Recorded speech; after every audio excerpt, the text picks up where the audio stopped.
Welcome to our channel. విరామం లేని విజయాలతో దూసుకుపోతున్న సుమన్ టీవీలో అద్భుతమైన ఉద్యోగ అవకాశాలు ఉన్నాయి. YouTube master course, Google AdSense, Google ads పైన క్లాసెస్ చెప్పి ఉద్యోగం కూడా ఇచ్చే ఏకైక సంస్థ సుమన్ టీవీ. ఎడ్యుకేషన్ కంప్లీట్ చేసి ఉద్యోగం కోసం ఎదురు చూస్తున్న వారికి సువర్ణ అవకాశం. Welcome to the digital world. Welcome to Suman TV.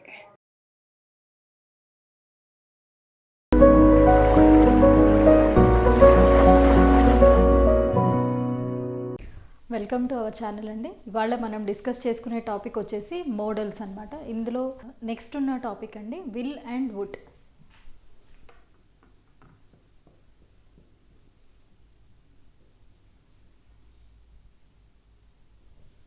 చూడండి, will and would. Okay, so will అనేటువంటి దానికి పాస్ట్ ఫామ్ వచ్చేసి వుడ్. ఓకే, బేసికల్లీ విల్ అనేటువంటిది ఫ్యూచర్ని డినోట్ చేయడానికి, అంటే రేపు ఏమనుకుంటున్నాం, రేపు ఏమవుతుంది, లేదా ఫ్యూచర్లో కమింగ్ ఫ్యూచర్లో ఏమవుతుంది అనేది మనం ఊహించుకున్నప్పుడు యూజ్ చేయొచ్చు. Say for example,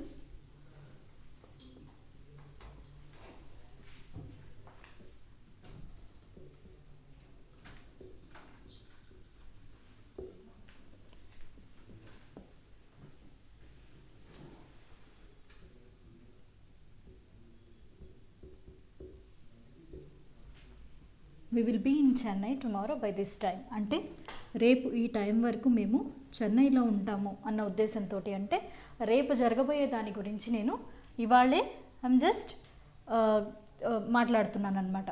so we will be in Chennai tomorrow by this time. రేపు ఈ టైం వరకు మేము చెన్నైలో ఉంటాము అన్న ఉద్దేశంతో నేను చెప్తున్నాను. ఇది ఫ్యూచర్ గురించి చెప్పడం. నెక్స్ట్ వచ్చేసి ప్రెడిక్షన్కి యూజ్ చేస్తారండి విల్ని. ఒక్కొక్కసారి మనం చాలా స్ట్రాంగ్గా చెప్తూ ఉంటాం కదా, ఇది అవుతుంది, ఇది జరుగుతుంది అని.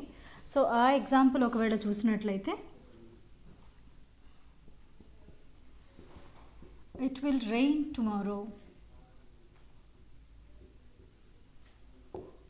అంటే ఖచ్చితంగా వర్షం పడుతుంది అని నాకు తెలుసు అన్న ఉద్దేశంతో నేను ప్రెడిక్ట్ చేస్తున్నాను వర్షం పడుతుంది అని. ప్రెడిక్షన్ అంటే నేను ఇక్కడ గెస్ చేస్తున్నాను అనమాట. ఓకే, సో ఫ్యూచర్ చెప్పడానికి, ప్రెడిక్షన్ చేయడానికి యూజ్ చేస్తారు. ఇంకొకటి, మనం డెసిషన్ ఏదైనా తీసుకున్నాం అనుకోండి, ఆ డెసిషన్ చెప్పడానికి కూడా మనము విల్ అనేటువంటి దాన్ని యూజ్ చేయవచ్చు. ఎలా అంటే కనుక ఎగ్జాంపుల్ చూడండి,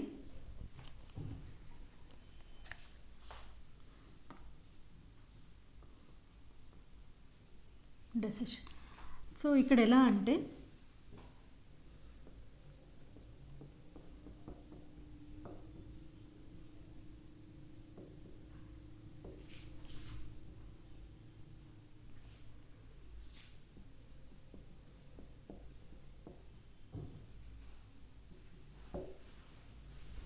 ఇక్కడ చూడండి, not interested, so I will not dance. అంటే నాకు ఇంట్రెస్ట్ లేదు కాబట్టి నేను డాన్స్ చేయను, అంటే ఇది నా డెసిషన్ అనమాట. సో ఇక్కడ నాట్ అనేటువంటిది యూజ్ చేసి నేను ఒక నెగిటివ్ సెంటెన్స్ని చెప్తున్నాను అనమాట. లేదు, నాకు ఇంట్రెస్ట్ ఉందనుకోండి, I'm interested, so I will dance, నేను డాన్స్ చేస్తాను. అప్పుడు కూడా నా డెసిషన్ని నేను పాజిటివ్గా ఎక్స్ప్రెస్ చేయవచ్చు. ఓకే, ఇదే ఎగ్జాంపుల్ ఇంకొక రకంగా కూడా మనం తీసుకోవచ్చు.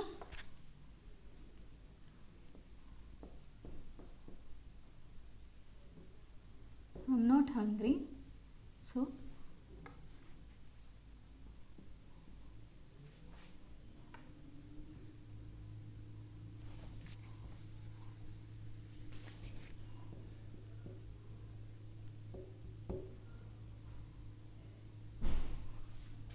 నాకు ఆకలిగా లేదు, so I will not eat, నేను తినను.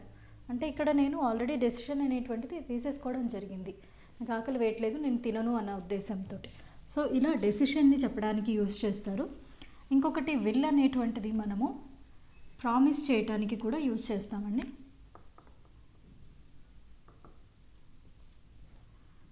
ఎగ్జాంపుల్ చూడండి,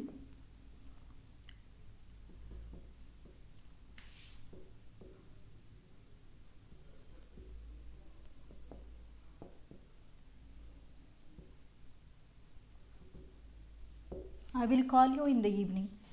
నేను నీకు ఈవినింగ్ కాల్ చేస్తాను అంటే ఇట్స్ అ ప్రామిస్, నేను ఖచ్చితంగా కాల్ చేస్తాను అన్న ఉద్దేశంతో. ఐ విల్కి షార్ట్ ఫామ్ ఇలా రాసుకోవచ్చండి. It's a short form actually. So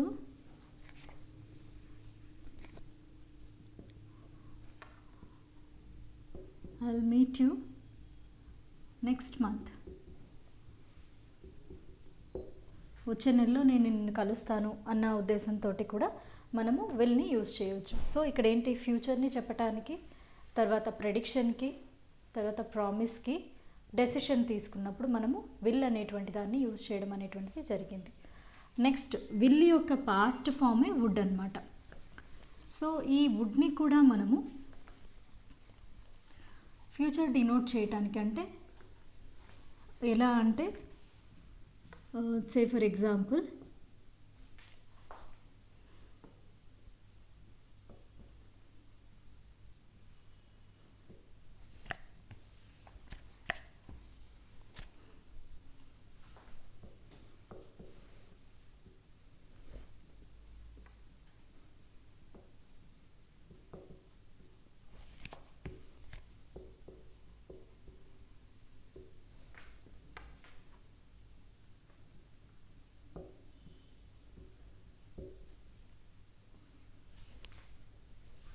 ఇక్కడ I thought we would be in Chennai by 8 o'clock.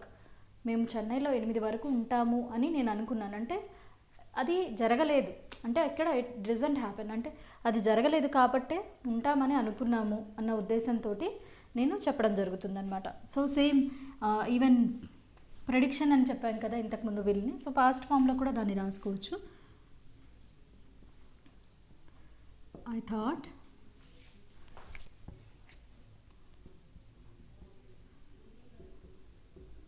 it would rain today.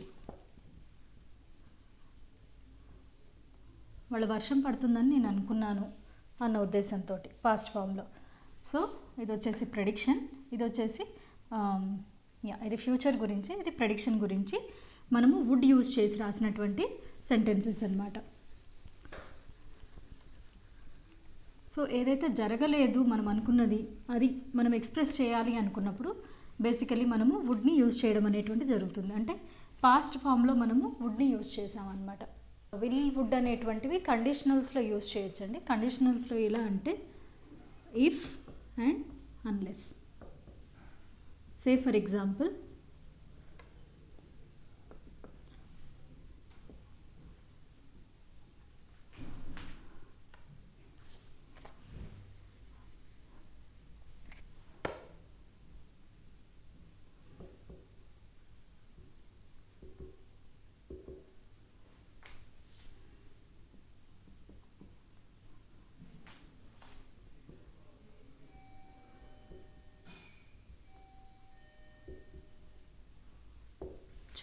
If I get permission I'll attend the party. అంటే ఒకవేళ నాకు పర్మిషన్ దొరికినట్లయితే నేను పార్టీ అటెండ్ అవుతాను, అంటే that is a condition అనమాట. So if అనేటువంటిది use చేసి నేను కండిషన్ అనేటువంటిది ఫామ్ చేశాను. నెక్స్ట్ ఇంకొక ఎగ్జాంపుల్ చూసినట్లయితే మీరు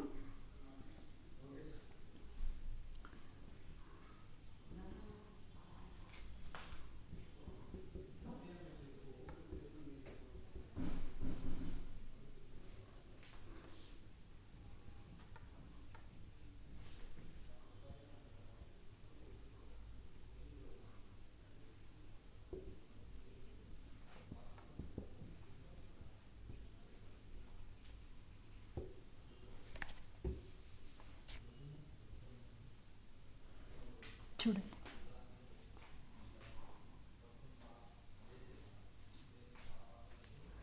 ఇక్కడ Ravi will not top the class unless he stops playing video games. అంటే రవి అనే అబ్బాయి వీడియో గేమ్స్ అంటే ఆడుకోవడం స్టాప్ చేయనంత వరకు అతడు క్లాస్లో టాప్గా రాలేడు అన్న ఉద్దేశంతో నేను ఇక్కడ మాట్లాడుతున్నాను. అంటే ఇట్స్ లైక్ ఇది ఇంపాసిబుల్ కాదు, it's possible when Ravi stops playing video games. అంటే అది కండిషనల్ అనమాట. అంటే ఆ అబ్బాయి వీడియో గేమ్స్ ఆడటం అనేటువంటిది స్టాప్ చేస్తే కనుక he can definitely be the topper in the class. అంటే డెఫినెట్గా టాప్లో ఉంటాడు క్లాస్లో అన్న ఉద్దేశంతో నేను ఈ ఎగ్జాంపుల్ చెప్పడం అనేటువంటిది జరిగిందనమాట.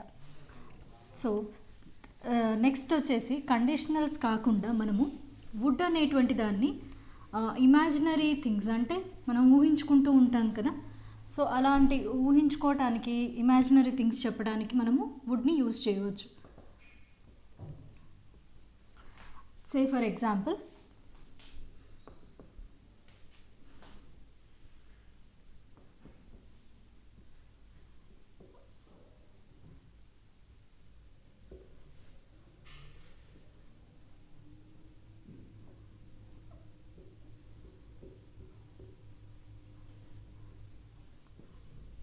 ఇక్కడ చూడండి, if I had the car I would go for a long drive. అంటే నా దగ్గర ఒకవేళ కారు ఉన్నట్లయితే కనుక నేను లాంగ్ డ్రైవ్కి వెళ్ళి ఉండేదాన్ని అన్న ఉద్దేశంతో నేను ఈ ఎగ్జాంపుల్ చెప్తున్నాను. అంటే మనం ఇమాజిన్ చేసుకుంటూ ఉంటాం కదా, when we doesn't have something we will imagine it. So imaginary కోసం వుడ్ని యూజ్ చేయవచ్చు. నెక్స్ట్ ఇంకొకటి చూడండి,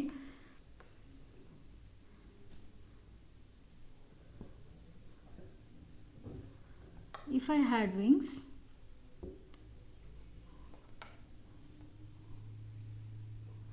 I would fly like a bird.